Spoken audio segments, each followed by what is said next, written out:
નમસ્કાર વિદ્યાર્થી મિત્રો, ધોરણ 9 ચેપ્ટર નંબર 5 આઝાદ હિન્દ આઝાદી તરફના પ્રયાણો, ભારત અને આઝાદી તરફના પ્રયાણો, જેની અંદર વિદ્યાર્થી મિત્રો આપણે જોઈએ હતી કે આઝાદ હિન્દ ફૌજ અને ઇન્ડિયન ઇન્ડિપેન્ડન્સ લીગ વિશેની આપણે માહિતી મેળવી.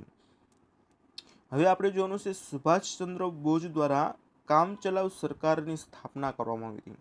કેવી સરકાર બનાવવામાં આવી હતી? તો કે કામચલાઉ. હમણાં મેં તમને આગલા નેક્સ્ટ વિડીયોની અંદર તમે કીધું તો કે કામચલાઉ સરકાર કોને કહેવાય? કે થોડાક સમય માટે એ સરકાર ત્યાં કામ કરતી હોય દેશની અંદર તો એને શું કહેવાય છે? કામચલાઉ સરકાર તરીકે ઓળખવામાં આવે છે. તો જોઈએ વિદ્યાર્થી મિત્રો, આ કામચલાઉ સરકાર છે તો કે આઝાદ હિન્દ ફૌજનું જે નેતૃત્વ છે એ નેતૃત્વ સંભાળતાની સાથે આ સુભાષચંદ્ર બોઝે કામચલાઉ સરકારની રચના કરી હતી. શેની રચના કરી છે? તો કે આઝાદ હિન્દ ફૌજનું જે નેતૃત્વ છે એ નેતૃત્વની સાથે સાથે આ સુભાષચંદ્ર બોઝે કામચલાઉ સરકારની શું કરી હતી?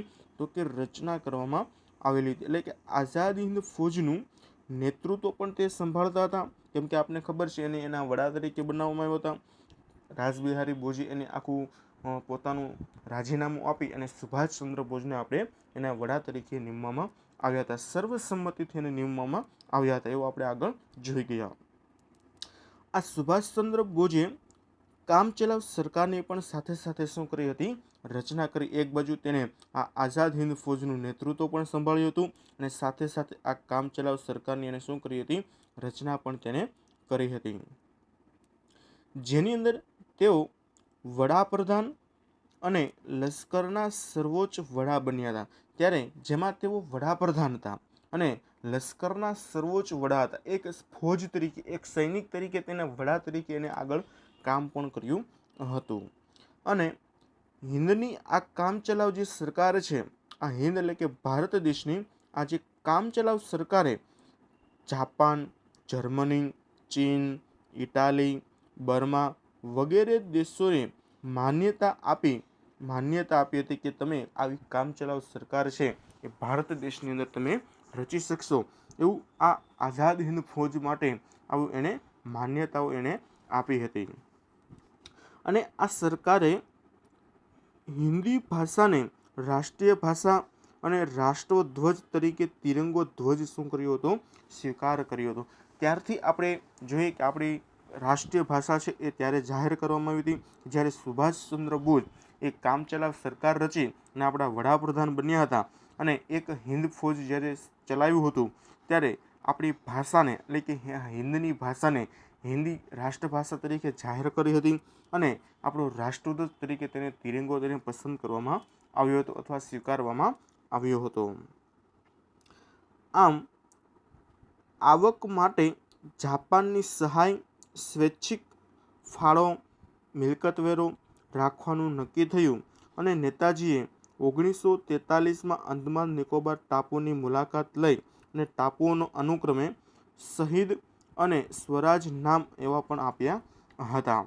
હવે આ શું કર્યું? તો કે આવક માટે શું કર્યું? કે તિરંગો ધ્વજ સ્વીકાર્યો. ત્યાર પછી દેશની આવક માટે જાપાનની સહાય દ્વારા સ્વૈચ્છિક ફાળો કરવામાં આવ્યો હતો. શું કરવામાં આવ્યો હતો? સ્વૈચ્છિક ફાળો. અને મિલકત વેરો રાખવાનું પણ નક્કી કરવામાં આવ્યો હતો, જેનાથી દેશની શું થાય? આવક થાય અને આવકમાંથી દરેક કહેવાય કે જે ખર્ચ થાય છે એ ખર્ચ એમાંથી રકમ મળી રહે.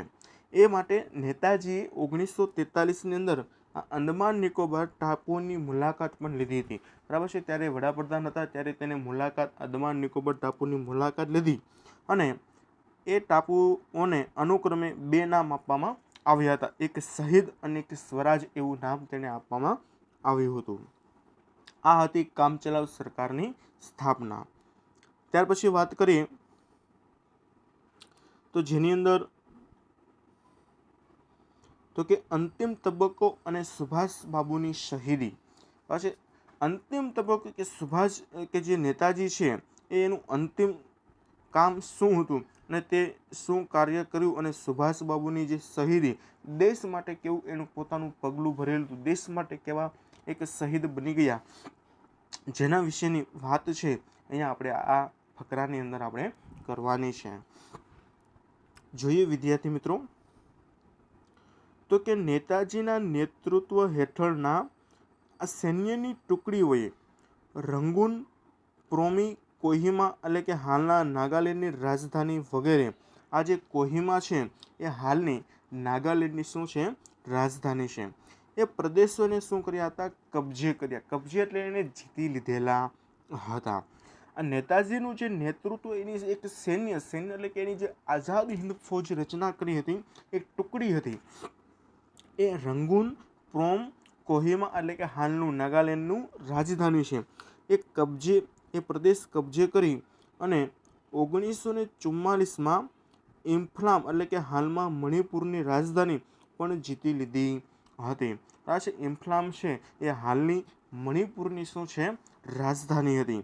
આ બધી વસ્તુને શું કરી લીધી, પોતાના નેતૃત્વ હેઠળ એને લઈ લીધી. જેમ અંગ્રેજ સરકારે ભારતને પોતાના નેતૃત્વ હેઠળ અલગ અલગ રાજ્યને સંભાળ્યા હતા, એમ અહીંયા સુભાષચંદ્ર બોઝ એટલે કે નેતાજીએ આ બધાને, બરાબર છે, એની જે ટુકડી હતી એને આ રંગૂન, પ્રોમ અને કોહિમા કે જે હાલનું નાગાલેન્ડની શું છે, રાજધાની, અને જે ઇમ્ફાલ છે એ મણિપુરની રાજધાની 1944ની અંદર એ બધી જ તેને શું કરી લીધી હતી, જીતી લીધી હતી. પરંતુ બીજી બાજુ વિશ્વયુદ્ધના આ સમયગાળામાં દરમિયાન અમેરિકાએ બ્રિટન તરફ યુદ્ધમાં ઝુકાવ્યું અને જાપાનમાં નાગાસાકી અને હિરોશીમા ઉપર બોમ્બ વર્ષા કરતા જાપાનને શરણાગતિ સ્વીકારવી પડી હતી.